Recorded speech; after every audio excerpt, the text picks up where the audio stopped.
श्री राम जय राम जय जय राम, श्री राम जय राम जय जय राम, श्री राम जय राम, श्री राम जय राम जय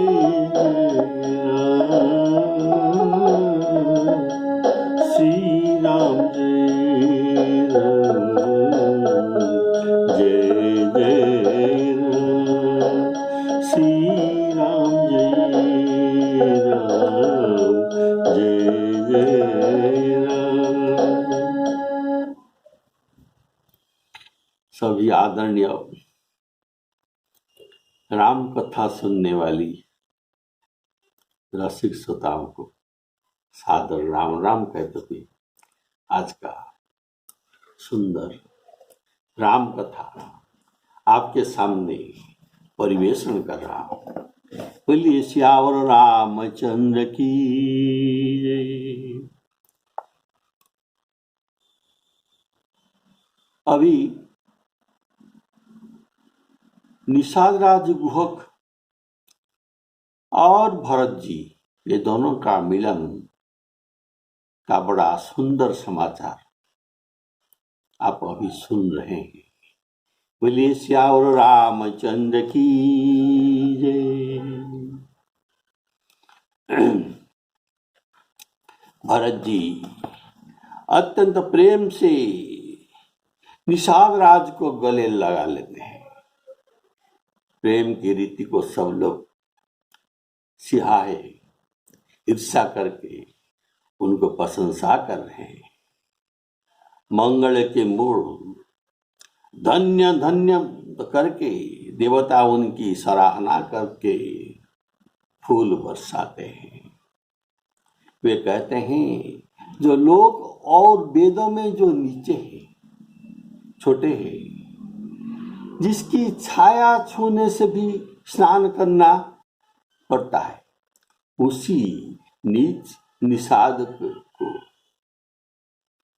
भरत जी अंक भरे मिल रहे। भरत जी उनको अंक भर के मिलते हैं और उनको हृदय में चिपका कर रखते हैं। बोलिए श्यावर रामचंद्र की जय।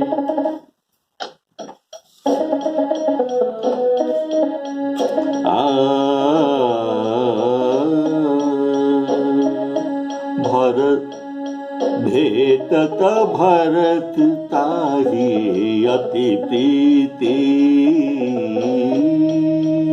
लोग सिहाही प्रेम के रीति। धन्य धन्य धुनी, धन्य धन्य धुनी, मंगल मूला सुरसराही तेहि बरिसहि फूला। लोक वेद सब भांति नीचा, जासु छाव छोई लेईसीचा। तेहि भरि अंक राम लघु भ्राता, तेहि भरि अंक राम लघु भ्राता। मिलत पुलक परिपूरित गाता, श्री राम जय राम जय जय राम।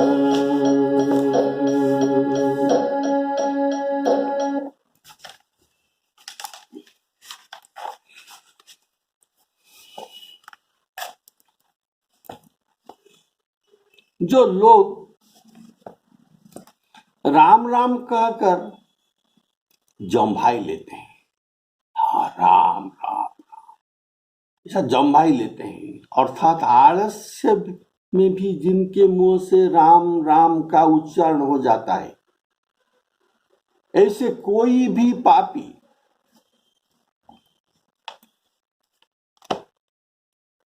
पापी के पाप उनके पास नहीं रहता, और आता है तो ये चले जाता, पास में नहीं रहता।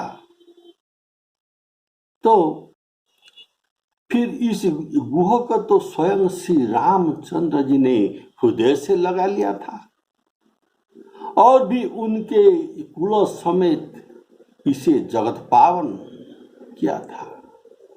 अर्थात स्वयं निषाद तो पावन होकर जगत को पावन करने वाला भी बन गया। एक उदाहरण देते हैं, जो कर्मनाशा एक नदी है, उसमें कोई स्नान करते नहीं। अगर कोई स्नान करेगा तो उनके पुण्य कर्म का नाश हो जाएगा। इसीलिए इस नदी को अपवित्र नदी भी कहा जाता है। जब ये गंगा जी में पड़ जाता है, जब ये गंगा जी से मिल जाता है, तब कहिए उसे कौन सिर पर धारण न करता। वैसे ये कर्मनाशा है। कौन? निषादराज कर्मनाशा है, और राम जी स्वयं गंगा जी के स्वरूप है। अगर कर्मनाशा राम जी से, कर्मनाशा रूपक निषादराज राम जी से मिल गया तो ये भी जगत पूज्य हो गया। बोलिए सियावर रामचंद्र की जय। और भी एक उदाहरण दिया जाता है। उल्टा नाम, राम नाम का उल्टा नाम मरा मरा मरा मरा। ऐसे जपते जपते वाल्मीकि ब्रह्म समान हो गए, ब्रह्मा जी के समान हो गए। राम राम कही, राम राम कही जे जमुहाही,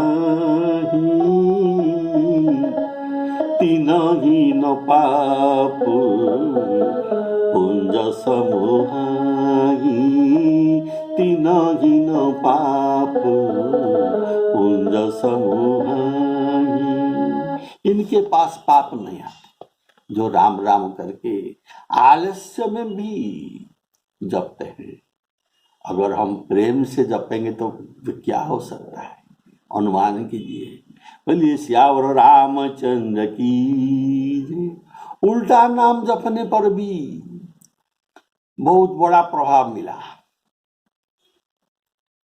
रम और रकार औकार और मौकार तो जप हो रहा है, चाहे सीधा हो या उल्टी हो, चाहे प्रेम में हो, चाहे असुरों को जैसा बैरी भाव में हो, जो भी हो राम नाम तो जप रहा है, इसका प्रभाव अवश्य पड़ता है।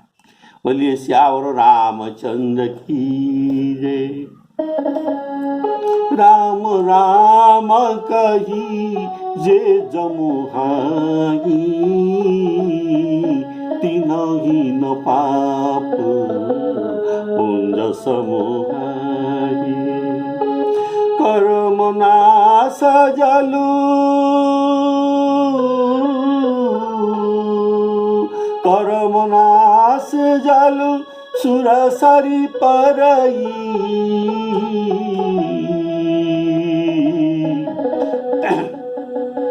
तेहि को कहु शीस नहीं धरई। उलटा नाम, उलटा नाम जपत जग जाना। वाल्मीक भये ब्रह्म समान। वाल्मीक भये ब्रह्म समान। तो राम राम कही जे जमुहाई, तिनहि न पाप पुंज समुहाई। तिनहि न पाप पुंज समुहाई, इसका भाव है यदि वह उनके पास पापों आते हैं फिर उनमें प्रवेश नहीं कर पाते और ये वहां से निराश होकर लौट जाते हैं। बोलिए श्यावर रामचंद्र की जय।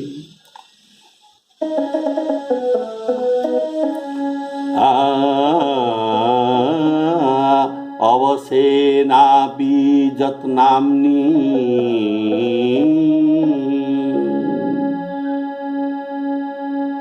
अवसेनापि अर्थात जैसे भी हो, आलस्य में भी हो, जैसे भी हो, जिनका नाम जपने से अवसेनापि जत्नाम्न कीर्तते सर्व पापकैहि, पुमान् विमुच्यते सर्वाः। ये पाप को ये विमुच्यते नष्ट हो जाते हैं, ये पास से चले जाते हैं। पुमान् विमुच्यते सर्वाः सिंह हस्ते मृगैः इव, सिंहत्रस्ते मृगैः इव। जैसे सिंह के गर्जन से और बपत्रास से मृगों त्रस्त होकर भयभीत होकर भाग जाते हैं, इसे राम नाम सुनने से पाप वहां नहीं रह सकते। जैसे मृग सिंह से भाग जाते हैं वैसे पाप भी वहां से भाग जाते हैं। बोलिए श्यावर रामचंद्र की। ये विष्णु पुराण में लिखा है, फिर से सुनिए। अवसेनापि जत्नाम अर्थात विवसहु जासु नाम नर कहि, विवसहु जासु नाम नर कहि, जन्म अनेक रचित घदहि, श्री राम जय राम जय जय राम। तो अवसेनापि जत्नाम्न कीर्तते सर्व पापकैः, पुमान् विमुच्यते सर्वाः सिंहत्रस्तैः मृगैः इव, श्री राम जय राम जय जय राम। जिनका विवश में नाम लेने में इतना प्रभाव है, जिनका नाम में इतना प्रभाव है, लेकिन यह तो और जिनको राम अंक भरी लेते हैं, हृदय में लगाते हैं, उसका महत्व कितना होगा। बोलिए श्यावर रामचंद्र की जय। यह तो राम लाई उरलीना, यह क्यों लाई उरलीना, इसका भाव है सहज स्नेह विवश रघुराई, सहज स्नेह विवश रघुराई, पूछी कुशल निकट बैठाई, पूछी कुशल निकट बैठाई। तो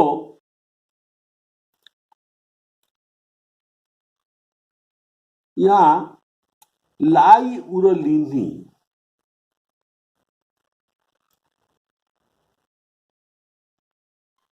इसीलिए लाई उरलिनी, यहाँ यह तो राम लाई उरलीना, यहाँ लिखा है लाई उरलीना, लेकिन ये बाद में लिखा है लाई उरलीना, लेकिन लाइन उरलिनी, उरलाई लिने थे, लेकिन ये तो ये पहले लिखा होना चाहिए। अब ये हृदय में लगाते हैं, ये नहीं लिखा है, लेकिन लगाए थे ये लिखा है, ये लिखा गया है। लगाए लगा रहे हैं यह लिखा नहीं है। तो लेकिन राम जी का जो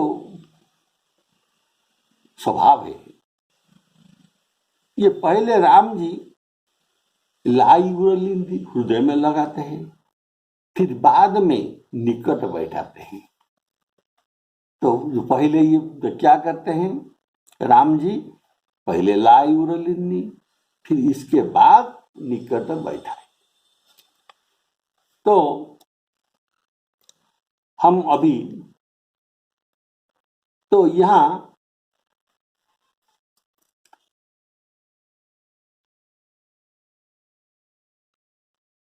बोले श्यावर रामचंद्र की जय। अच्छा से नारद जी के प्रसंग में आप यह उदाहरण को देखिए। नारद जी दंडवत करते हैं, करत दंडवत, करत दंडवत लिए उठाई। नारद जी दंडवत करते थे, उस समय ये उठाए लिए राम जी। और राखे बहुत बारउर लाई, बहुत समय पर्यंत उनको हृदय में लगा कर रखे श्री राम जी।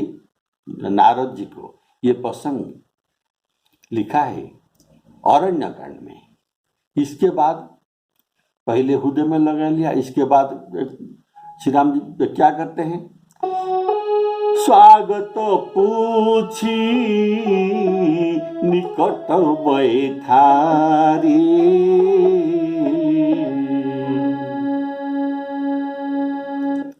निकट बैठा है तो पहले हृदय में लगा लेते हैं, फिर निकट में जो बैठाते हैं। अभी देखिए हनुमान जी का प्रसंग में कैसे राम और हनुमान जी का मिलन होता है। कपि उठाई प्रभु हृदय लगावा, कपि को प्रणाम करते हुए उठाकर हृदय में लगावा। पर कर गही परम निकट बैठावा, फिर निकट में बैठाया। पहले हृदय में लगा लिया और निकट बैठाया, ऐसा भगवान की रीति है। अभी विभीषण जी के प्रसंग में देखते हैं। अनुज सहित मिली ढिग बैठारी, बोले वचन भगत भयहारी। तो इसमें भी पहले हृदय में लगाते ले, फिर अनुज सहित मिल ढिग बैठारी, पास में बैठाते हैं। और हनुमान जी के प्रसंग में अच्छा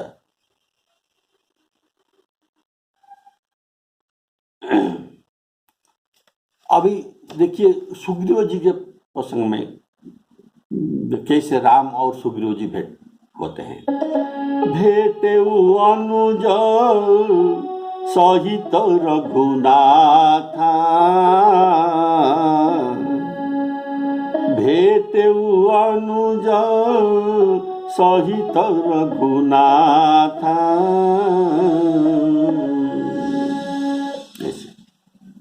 और सनकादिक प्रसंग में प्रभु उनको हृदय में लगाने के बाद निकट नहीं बैठाते हैं। सनकादिक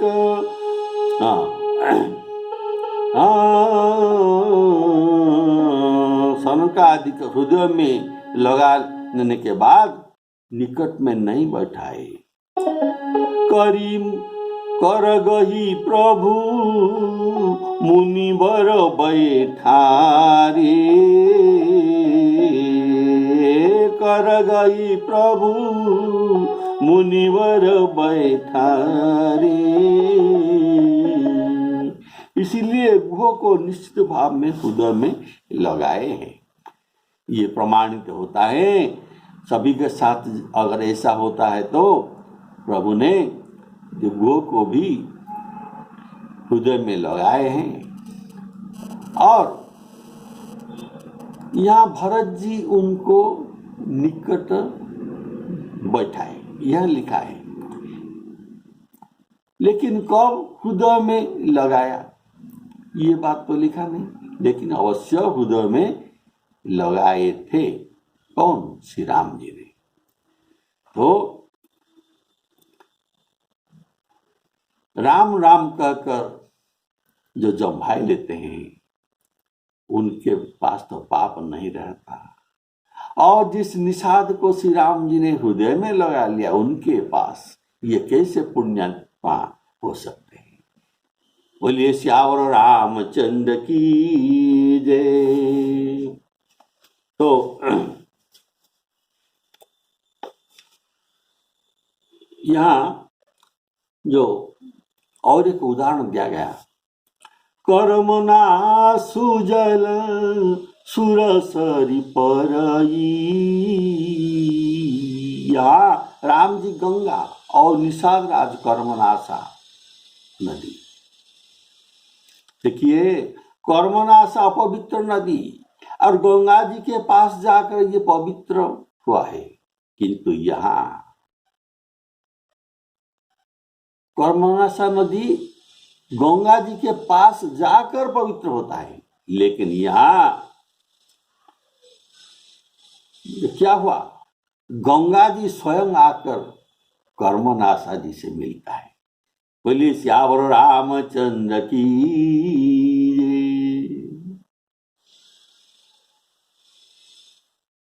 तो और एक बात, कर्मनाशा के जितना जल गंगा जी में पड़ता है उतना ही पवित्र होता है और वो ज्यादा नहीं। लेकिन यहाँ क्या हुआ, जो कहा गया तो कर्मनाशा हुआ निषाद राज, ये तो पवित्र हुआ। जो मिला ये राम जी से मिला, हृदय में लगा, राम जी ने उनको हृदय से लगा लिया, ये तो पवित्र हुआ। लेकिन उनके करोड़ फूल भी पवित्र हो गया। जो नहीं मिले राम जी के गले में वो भी पवित्र हो गए। बोलिए श्यावर रामचंद्र की जय। अर्थात ये ऐसा। और आपने सुना वाल्मीकि भये ब्रह्म समान, उलटा नाम जपत जग जाना। वाल्मीकि भये ब्रह्म समान, ब्रह्मा जी के समान। अर्थात वाल्मीकि जी ब्रह्मा जी के 10म मानस पुत्र हुए। ब्रह्मा जी के मुख से वेद और वाल्मीकि जी के मुख से रामायण प्रकट हुए। और ये रामायण जब क्या है, ये रामायण है नाना पुराण निगमागम सम्मतं यत् रामायणे निगदितं क्वचिदन्यतोऽपि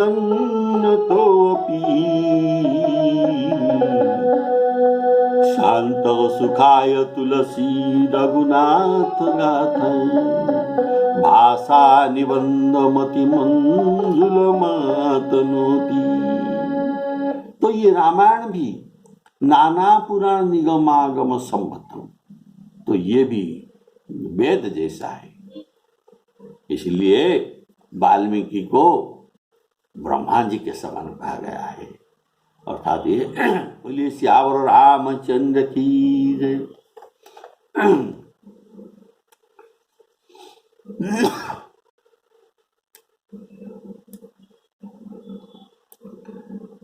श्यावर रामचंद्र की जय। तो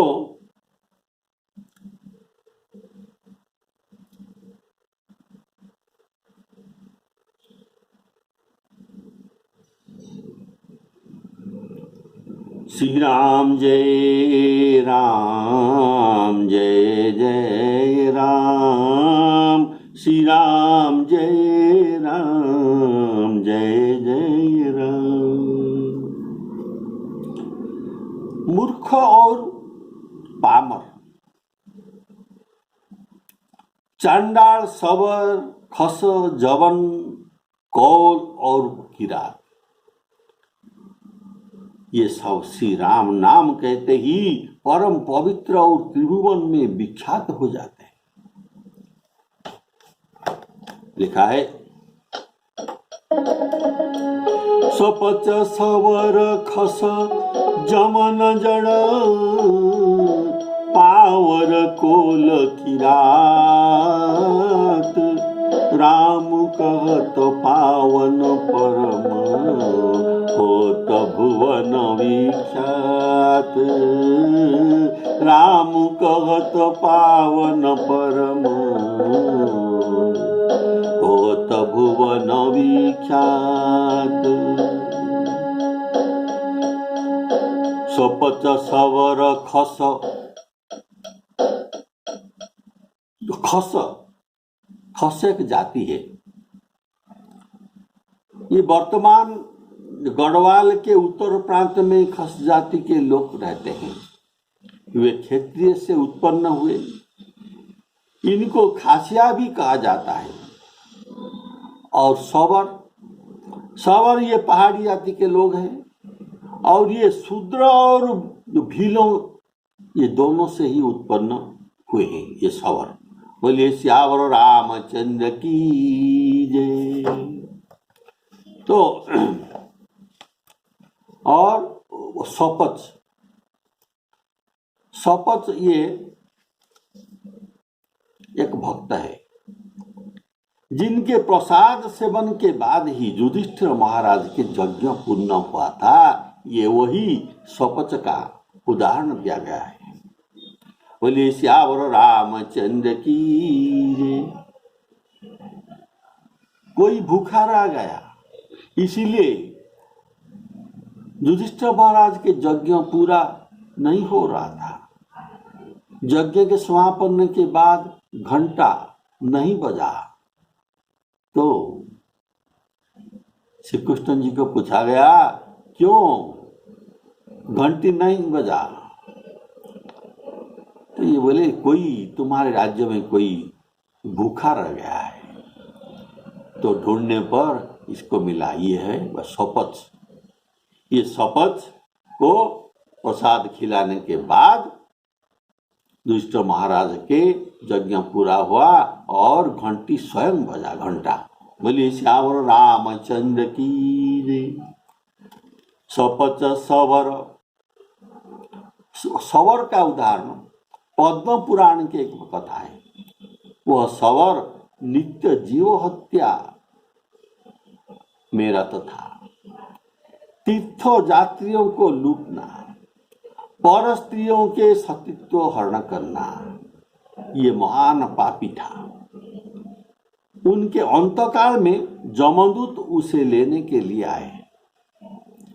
उनके अंतकाल में जमदूत उन्हें लेने के लिए आए, लेकिन भगवत इच्छा से उसी समय एक दयालु भक्त शालग्राम लेकर वहां से जा रहा था। तब वे शालग्राम को धोकर, ये शालग्राम धौत जड़ को सवर के मस्तक में दिया, उनके मुख में थोड़ा दिया और वह तुलसी दल उनके मस्तक में भी रख दिया।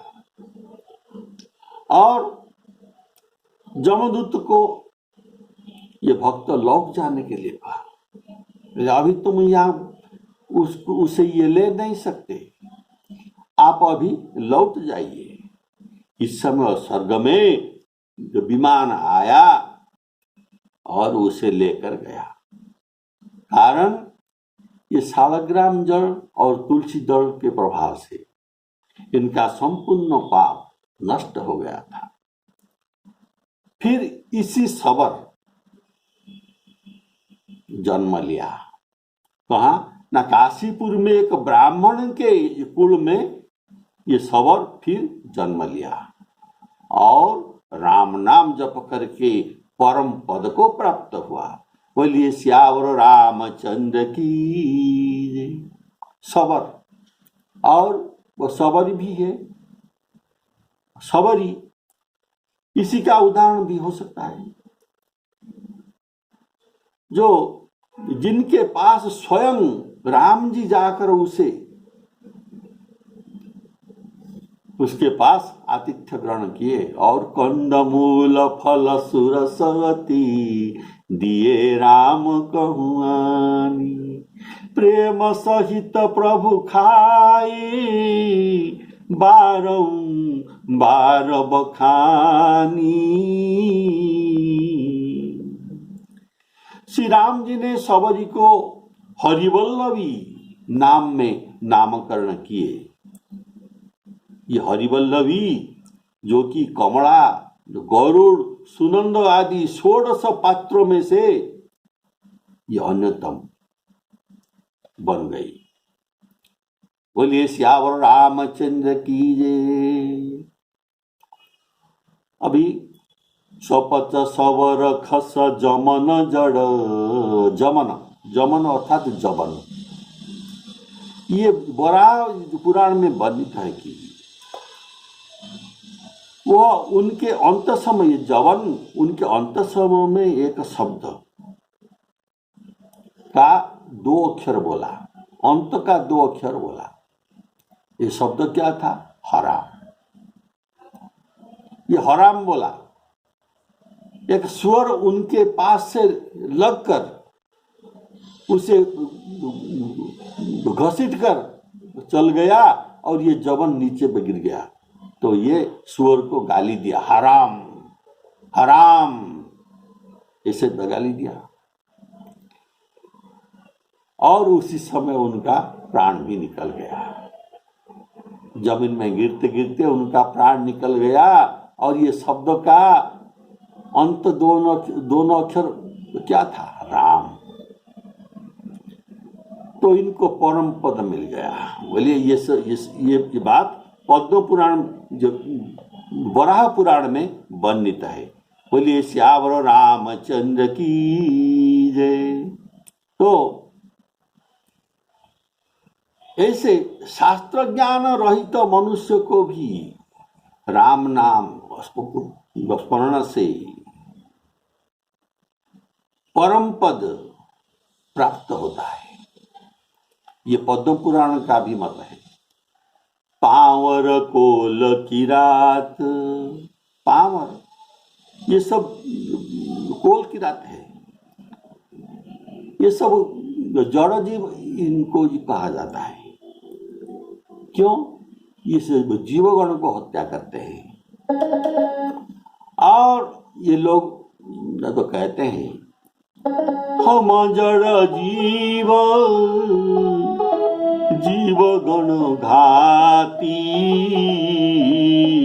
कुटिल कुचाली कुमति कुजाती, कुटिल मती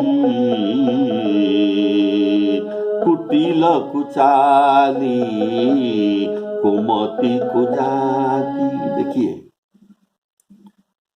कैसे गोस्वामी जी के शब्द संयोजना।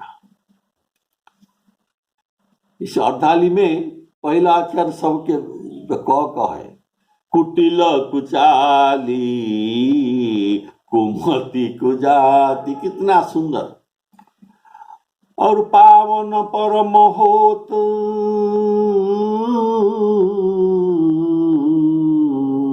राम नाम कहकर सबने पवित्र हुए हैं। तो तुलसीदास जी ग्रंथ के अंतिम में ये कहते हैं, ऐसा एक उदाहरण कहो जिन्होंने राम नाम जप कर गति नहीं पाई हो।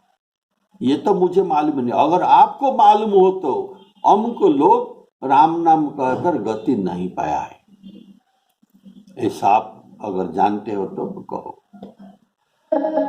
लेकिन मुझे तो मालूम नहीं।